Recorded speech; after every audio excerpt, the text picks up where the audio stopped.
สียงตอกลักปักฝายปอกแป๊กปอกแป๊กกันขวางลำน้ำลำห้วยเอื้อผ่านน้ำเข้าสู่ลำเหมืองเลี้ยงไห่เลี้ยงนาเป็นภูมิปัญญาการสร้างเมืองสร้างฝายของพี่น้องเจ้าล้านนาในอดีตซึ่งบางชุมชนก็ยังอนุรักษ์เอาไว้อันเนื่องมาจากฝายบางฝายก็กินน้ำหัวนาเพียงบ่กี่เจ้าฝายบางฝายก็เป็นฝายใหญ่ฝายหลวงมีสมาชิกพี่น้องจำนวนชาวนานักกว่า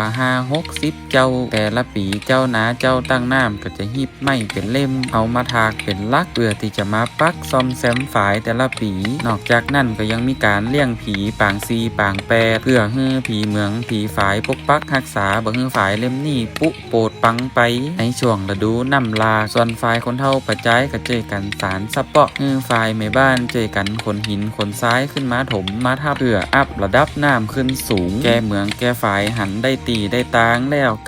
ก็จะป้ากันบอกว่า